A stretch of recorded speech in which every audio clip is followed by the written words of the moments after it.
అశ్వ సంవత్సరంలో కైలాస యాత్ర Shri Gayatri tours and travels 8977349696. అందరికీ నమస్కారం. Welcome to it's you TV. నేను మీ యాంకర్ త్రిపుర. ప్రస్తుతం మనతో పాటు ఉన్నారు ప్రముఖ ఆస్ట్రాలజర్ శ్యామ్ ప్రసాద్ గారు. వారితో మాట్లాడి జూన్ 2వ తేదీ నుంచి గురుస్థానం అయితే మారబోతుంది. అంటే గురువు మారడం వల్ల ద్వాదశ రాశుల వారికి ఏ విధంగా ఉంటుంది, ఎటువంటి పరిహారాలు పాటించాలి, ఎటువంటి దేవాలయాలు మనం వెళ్ళాలి అనే దాని గురించి గురువు గారిని అడిగి తెలుసుకుందాం. నమస్కారం గురువు గారు. శ్రీమాత్రే నమ. సింహరాశి వారికి ఏ విధంగా ఉంటుంది తెలియజేస్తారా గురువు గారు?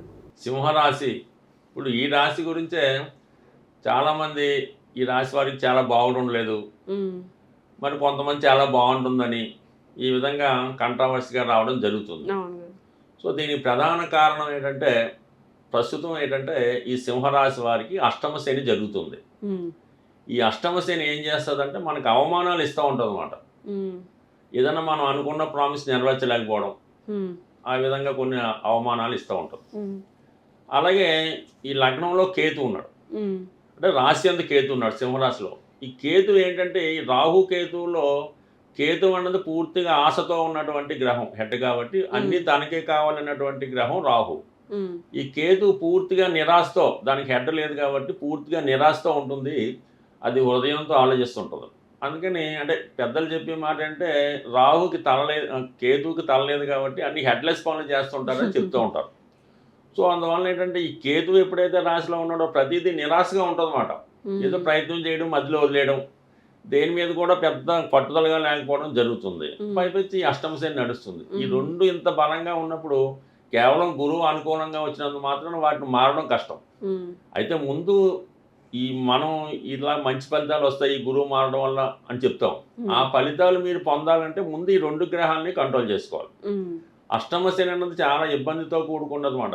సడన్ గా ఏంటంటే అప్పటికప్పుడు ఉద్యోగం పోతూ ఉంటుంది, లేదంటే సడన్ గా మనకి ఏదో కోర్టు నోటీస్ వస్తుంది, ఏదో మనం ఏదో యూట్యూబ్ ఓపెన్ చేసి ఏదో చూసామనుకోండి, అంటే వాట్సాప్లో ఏదో కాల్ వస్తుంటాయి, ఇది అనుకోకుండా ఓపెన్ చేస్తే అది ఏదో బెదిరింపులని ఇంకోటని వస్తున్నాయి ఈ మధ్యన, లేదంటే ఇంకోటి జరుగుతున్నాయి.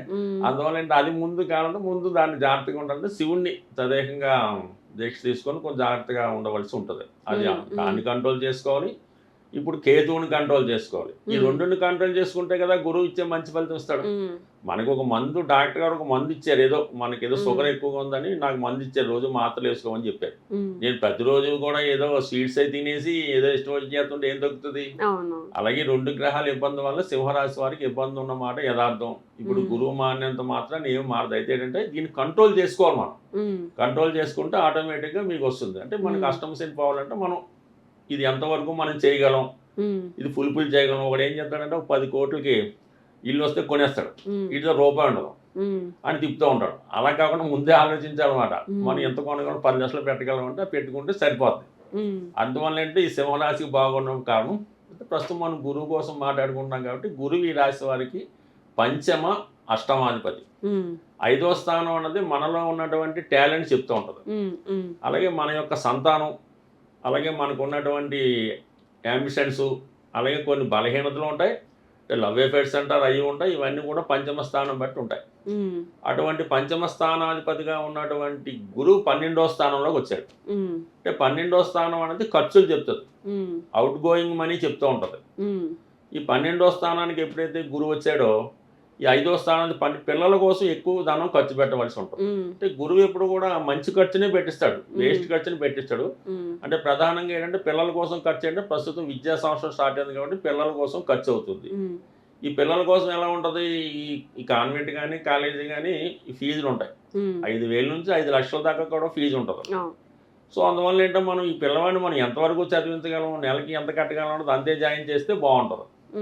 అందుకు పిల్లల కోసం ఖర్చు అవుతుంది, జాగ్రత్తగా ఖర్చు చేసుకోవాలి. అంటే ఎక్కువ మనం బడ్జెట్ అయితే మళ్ళీ అక్కడ ఉన్నటువంటి అష్టమ శని ఇబ్బంది పెడతాడు. అందుకని మనం నెలకి పిల్లవాడిని మనం నెలకు 5,000 ఫీజు కట్టి చదివించగలం, 5,000లోనే జాయిన్ చేయించాలి. లేదు నెలకు ఒక 50,000లో పక్కోడు జాయిన్ చేయించాడు, మనం జాయిన్ చేయనుకోండి, 2వ నెల నుంచి మనం ఫీజు కట్టలేం, ఆ పిల్లవాడు స్కూల్కి వెళ్ళడం, ఈ నోటీసులు వస్తుంటాయి, అంత అవమానంగా ఉంటుంది. అది జాగ్రత్త చేసుకోవాలన్నమాట, అది ఇబ్బంది. దాని తర్వాత మ్యారేజ్, పంచమాధిపతి ఏం కాబట్టి పిల్లలు పెళ్లి చేస్తాం. ఈ పెళ్లి చేసేటప్పుడు ఎలా ఉంటుంది, మన దగ్గర డబ్బులు ఉన్నా లేకపోతే ఇటువంటి డబ్బులు, ఆ డబ్బులు, ఈ డబ్బులు తిరుగుతున్నాయి అనుకోండి, 2 కోట్లు పెట్టి పెళ్లి చేస్తాడు, బ్రహ్మాండంగా చేయడు పెళ్ళి అంటాం.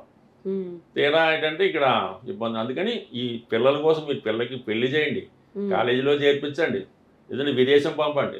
మీరు ఎంతవరకు పెట్టగలరో అంతవరకే పెట్టి చేసుకుంటే బాగుంటుంది. అప్పుడు మాత్రమే మీకు జరుగుతుంది. అందువల్ల అదొకటి మెయిన్గా ఈ 3 కూడా చేసుకోవచ్చు. ఈ చేసుకునే ప్రయత్నం, ఈ జాగ్రత్త మనం ఎందుకు తీసుకోవాలనుకుంటే ఇక్కడ లగ్నంలో ఉన్నటువంటి కేతు ఏం చేస్తాడో తర్వాత చూసుకోవచ్చు అంటాడు. తర్వాత చూసుకోవచ్చు అని ముందు జాయిన్ చేస్తాం, తర్వాత సంవత్సరం అంతా బాధపడుతుంటాం. ఈ విధంగా ఆ కేతు వల్ల అష్టమ శని ఏం చేస్తుంటాడు, వీడు ఎప్పుడు మాట్లాడుతాడని చూస్తుంటాడు హరిశ్చంద్రులాగా.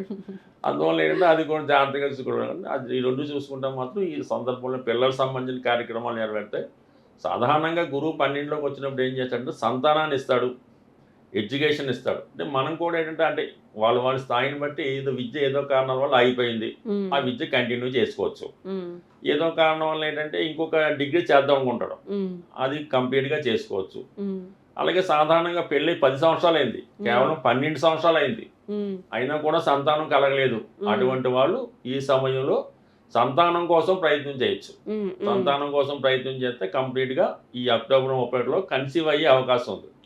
అది కూడా అలాగా చాలా జాగ్రత్తగా ఉండాలి. ఇక్కడ కన్సీవ్ అవ్వడం అవుతుంది, కానీ ఇక్కడ కేతు రాశిలో ఉన్నాడు కదా, ఈ కేతు ఉన్నటువంటి రాశిలో ఉన్నవాడు ఇంకో రకంగా ఆలోచన తీసుకొస్తూ ఉంటాడు. సో అందువల్ల ఏంటి ఇవన్నీ కంట్రోల్ చేసుకుంటే ఆటోమేటిక్గా బాగుంటుంది అనమాట. అందుకని ఏదన్నా గురువు ఇచ్చేది గురువు ఇస్తాడు, అది ఎంతవరకు నిలబెట్టుకోవాలన్నది జాతకుని బట్టి ఉంటుంది. ఆ నిలబెట్టుకోవడం అన్నది లగ్నంలో ఉన్న గ్రహాలు ఈ అష్టమ శని లాంటివి ఉన్నప్పుడు కొంతవరకు జాతకుడు ఇబ్బంది పడుతూ ఉంటాడు. బట్ ఏదైనా ఈ రాశి వారికి గురువు 12లోకి వచ్చాడు కాబట్టి పిల్లల విషయంలో ఒకటి వాళ్ళ స్కూల్లో కాలేజీలో జాయిన్ చేయడం. అదే విద్యార్థులు అనుకోండి, వాళ్ళకి ఒక దూర ప్రాంతంలో అంటే ఇక్కడ కుటుంబాన్ని విడిచి వెళ్ళిపోవాలి వాళ్ళు, అప్పుడు ఆటోమేటిక్గా అది ప్లస్ అవుతుంది. ఎప్పుడు వీడి కుటుంబం నుంచి వెళ్ళిపోతాడు, చదువు నిమిత్తం వెళ్ళిపోవచ్చు, పెళ్లి నిమిత్తం వెళ్ళిపోవచ్చు, ఉద్యోగ నిమిత్తం వెళ్ళొచ్చు. అదే వాళ్ళకి మంచిది, కొంతమంది బాధపడుతుంటారు. సో అందువల్ల ఆ విధంగా అది జరిగే అవకాశం ఉంది. అలాగే ఏంటంటే ఒక విధంగా అష్టమాధిపతిగా మరి 1000 స్థానంలో రావడం వల్ల ఏంటంటే కొన్ని బాధ్యతల నుంచి కూడా బయటపడడం జరుగుతుంది. ఒక అదృష్టం ఏంటంటే ఇప్పుడు 12లోకి వచ్చినటువంటి గురువు 9వ దృష్టిలో అష్టమాన్ని శని చూస్తున్నాడు. అందుకని మనకు అవమానాలు పడకుండా మనల్ని కాపాడుతూ ఉంటాడు అనమాట. అవమానాలు రాకుండా కాపాడాలంటే ముందు మనం ప్రామిస్ చేయకుండా ఉండాలి. ఇప్పుడు అంటుంది మనం ఇస్తానంటే అవమానం లేదంటే లేదు కదా. అందుకని అది జాగ్రత్తగా చేసుకుంటే ఈ 2 కంట్రోల్ చేసుకుని, అంటే మనం చెప్పేది ఏంటంటే గురువు ఎంతవరకు మనం చేయగలమో అంతవరకు మనం కమిట్ అవుదాం, అంత మించి కమిట్ అవుతే మాత్రం కంపల్సరీగా అవమానం పాల్గొనడం జరుగుతుంటుంది. కాబట్టి జాగ్రత్తగా చేసుకుంటే బ్రహ్మాండంగా 12లో గురువు ఉన్నా కూడా ఈ మంచి కార్యక్రమాలు మనతో చేయిస్తాడు. కొంతమందికి దేవాలయాలు కట్టించవచ్చు, ఇంకా కొంతమంది ఏంటి ఏదైనా ఒక ప్రశాంతమైన ప్లేస్లో ఇదే షిరిడీలోనో పుట్టపర్తిలోనో తిరుపతిలోనో ప్రశాంతంగా లాంగ్ లైఫ్ కొంతమంది ఈ టెంపుల్స్ దగ్గర రిజిస్టర్ వెళ్తూ ఉంటారు. కొంతమంది కొన్ని ఆశ్రమాలు కూడా వస్తున్నాయి ఈ మధ్యన, అంటే ఓల్డ్ ఏజ్ హోమ్ బదులు ఆశ్రమాల్లో చేరి అక్కడ కూడా ఉండొచ్చు. అంటే ప్రశాంతమైన జీవితం లభిస్తూ ఉంటుంది. అది కూడా గురువు ఇచ్చే అవకాశం ఉంది. అంటే దానికి గురువు ఇచ్చేది ఇస్తాడు, కానీ మన ఆలోచన విధానం కూడా మార్చుకుంటే మంచిది. మార్చుకుంటే కంపల్సరీ కేతు రాశిలో ఉన్నాడు కాబట్టి మంచి ఆలోచనలు చేసుకుంటే ఖచ్చితమైన మంచి ఫలితం రావడం జరుగుతుంది. కాబట్టి ఏదైనా గురువు ఇచ్చేది పొందాలంటే మాత్రం అది మనలో ఉంది, అంటే మనం ఏం బట్టి ఉంటుంది, మనలో ఉన్న గ్రహాన్ని బట్టి ఉంటుంది. అందుకని సింహరాశి వారికి ఎందుకు బాగుంటలేదు అంటే ఇక్కడ రాశిలో ఉన్న కేతు ఏమో రకరకాల ఆలోచనలు, అలాగే అష్టమంలో ఉన్నటువంటి శని ఏంటంటే మనం ఓవర్ కమిట్మెంట్ అవ్వడం వల్ల ఇబ్బంది పడటం జరుగుతుంది. వాళ్ళు గమనించుకుంటే వాళ్ళకే అర్థమవుతుంది. అందుకని ఏమి ప్రతిదీ కూడా ఏ విధంగా మనం మార్చుకుంటే బాగుంటుంది. బట్ ఏదైనా ఈ సింహరాశి వారు కంపల్సరీగా వాళ్ళ జీవితంలో ప్రతి ఆదివారం కూడా కంప్లీట్గా నియమంగా ఉండాలి. ఆదివారం నియమంగా ఉంటూ ఆదిత్యవారం చదువుకుంటూ బ్రహ్మాండంగా ఉండాలి. తర్వాత ఏంటి ఎట్టి పరిస్థితుల్లో కూడా వాళ్ళ తండ్రిని గౌరవించాలి. 99% సింహరాశి వాళ్ళకి ఏంటో తండ్రితో పడతాం. అంటే వీడు స్వతంత్రంగా కోరుకొని ఏదో కోరుకుంటుంటాడు, ఆ తండ్రి గారు ఇంకా స్వతంత్రం అవడం ఇద్దరికి క్లాష్ వస్తుంటుంది అనమాట. అందుకని మీరు తండ్రి గారికి అనుకుగా ఉండి ఆయన చెప్పినట్టు విన్నా కూడా సింహరాశి వారికి 100% వాళ్ళ లైఫ్ సెటిల్ అవ్వడం జరుగుతూ ఉంటుంది.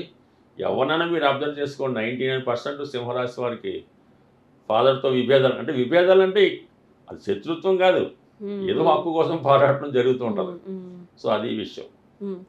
గురువుగారు, అంటే ముందున్న 4 రాశులతో పోల్చుకుంటే సింహరాశికి పాజిటివ్ కంటే కొంచెం నెగిటివ్నే ఎక్కువ కనిపిస్తుంది. నెగిటివ్ ఎక్కువ ఉందంటే ఈ కారణాల వల్ల, ఈ కారణాల వల్ల నెగిటివ్ తప్ప మామూలు గురువు అంతకుముందు 11లో ఉండేవాడు.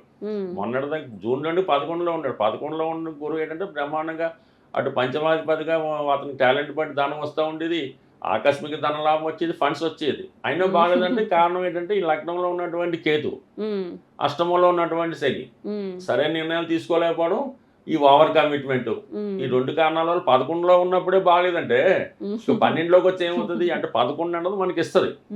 11 అనేది బ్యాంక్ లోన్ ఇచ్చింది మనకు ₹1 కోటి. 12లోకి రావాలి ఇన్స్టాల్మెంట్ కట్టాలి. మరి ఇచ్చిన ₹1 కోటి వేరే దానికి వాడి ఇన్స్టాల్మెంట్ ఏం కడతాం?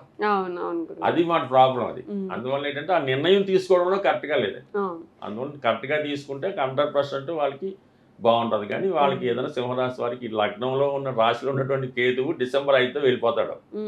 ఈ అష్టమ శని ఇంకా ఇంచుమించు 1.5 year ఉంది కాబట్టి అష్టమ శని కంట్రోల్ చేసుకోవాలంటే అది కేవలం ఒక క్రమశిక్షణ, సరైన నడవడిక, ఎటువంటి బలహీనతలు లేకపోవడం, ఇవన్నీ కామన్గా చేసుకుంటే అష్టమ శని బ్రహ్మాండంగా వాళ్ళకి రాణిస్తూ ఉంటుంది. అష్టమ శనిలో బ్రహ్మాండ పదవుల్లోకి వచ్చే వాళ్ళు ఉన్నారు, అయినా వాళ్ళు కూడా అవమానాలు పొందుతూ ఉంటారు. అందుకని అది మెయిన్ కంట్రోల్ చేసుకుంటే ఆటోమేటిక్గా బాగుంటుంది. గురువు గారు, అంటే వీళ్ళు ఎటువంటి దేవాలయాలకు వెళ్తూ ఉండాలి, అలాగే ఎటువంటి పరిహారాలు పాటిస్తుండాలి? ఆల్రెడీ చెప్పగానే చెప్పాం, తండ్రి గారిని గౌరవించాలి. ఏదైనా తండ్రి గారు చెప్పినట్టు నడుచుకోవాలంటే, చెప్పిన అంటే ఒక సలహా తీసుకోవడం మంచిది. ఇందాక కర్కాటక రాశి వారికి మదర్ ఎలాగైతే ఉందో, సింహరాశి వారికి తండ్రి ఇంపార్టెంట్. తండ్రి గారిని గౌరవిస్తూ ఆయన సముచిత స్థానం ఇవ్వడం ఒకటి. సూర్య భగవాన్ని పూజించుకోవడం, ప్రతి ఆదివారం నియమంగా ఉండడం, ప్రతిరోజు సూర్య నమస్కారం చేసుకోవడం, ఆదిత్య హృదయం చదువుకోవడం, ఇవి ప్రధానంగా ఉన్నాయి. సూర్య దేవాలయాలు తక్కువగా ఉన్నాయి కాబట్టి సూర్యునికి ప్రతిరూపంగా ఉన్నటువంటి దేవాలయాలే మనకేముంది. ఇంకా రామాలయం అవ్వచ్చు, విష్ణుమూర్తి అవ్వచ్చు, వెంకటేశ్వర స్వామి అవ్వచ్చు. బాగా ఇబ్బందికరంగా ఉన్నప్పుడు మనకి శ్రీకాకుళం జిల్లాలో ఉన్నటువంటి అరసివిల్లి ఆ దేవాలయాన్ని దర్శించవచ్చు. కోణార్క, ఒరిస్సాలో ఉన్నటువంటి కోణార్క దేవాలయం దర్శించు. మావిడాడులో ఉన్నటువంటి సూర్య దేవాలయం, రామాలయం దర్శించవచ్చు. ఇలాగా అనేక దేవాలయాలు ఉన్నాయి. బాగా తిరుపతి పద్మావతి అమ్మవారి టెంపుల్లో ప్రారంభంలో కూడా సూర్య దేవాలయం ఉంది. అంటే కొన్ని ప్రాంతాల్లో ఈ మధ్యన సూర్య దేవాలయం ప్రత్యేకంగా ఉన్నాయి. ఇవన్నీ లేనప్పుడు నవగ్రహాల సూర్యుని కూడా బ్రహ్మాండంగా పూజించవచ్చు. సో ఏదైనా ఆదివారం నియమంగా ఉండు, ఆదివారం ఎటువంటి అంటే అలవాట్లు అవి లేకుండా జాగ్రత్తగా ఉండు, కామన్గా అది బాగా రాణించడం జరుగుతూ ఉంటుంది. ఇంకా మనం ఏంటంటే ఈ ఎవరైతే మనం సంస్థలో పనిచేస్తున్నామో ఆ సంస్థ యజమాని ఎవరైతే మనకి జీతం ఇస్తున్నాడో వాడిని కూడా గౌరవించి వాడిని కూడా ఒక సముచిత స్థానంగా నమస్కరిస్తే ఆటోమేటిక్గా మనకి ఆ సూర్యుని యొక్క శక్తి కలిగి ఆటోమేటిక్గా మనకి అంటే ఆరోగ్యాన్ని ఇచ్చేదే సూర్య భగవానుడు, ధనాన్ని ఇచ్చేదే సూర్య భగవానుడు. కాబట్టి ఈ 2 కావాలంటే తండ్రి గారు, మనకి ఫుడ్ పెట్టే యజమాని, వీళ్ళిద్దరిని జాగ్రత్తగా చూసుకుంటే ఆటోమేటిక్గా సూర్య బలం వచ్చినట్టే. సో చాలా చక్కగా వివరించారు గురువు గారు, ధన్యవాదాలు. Thank you.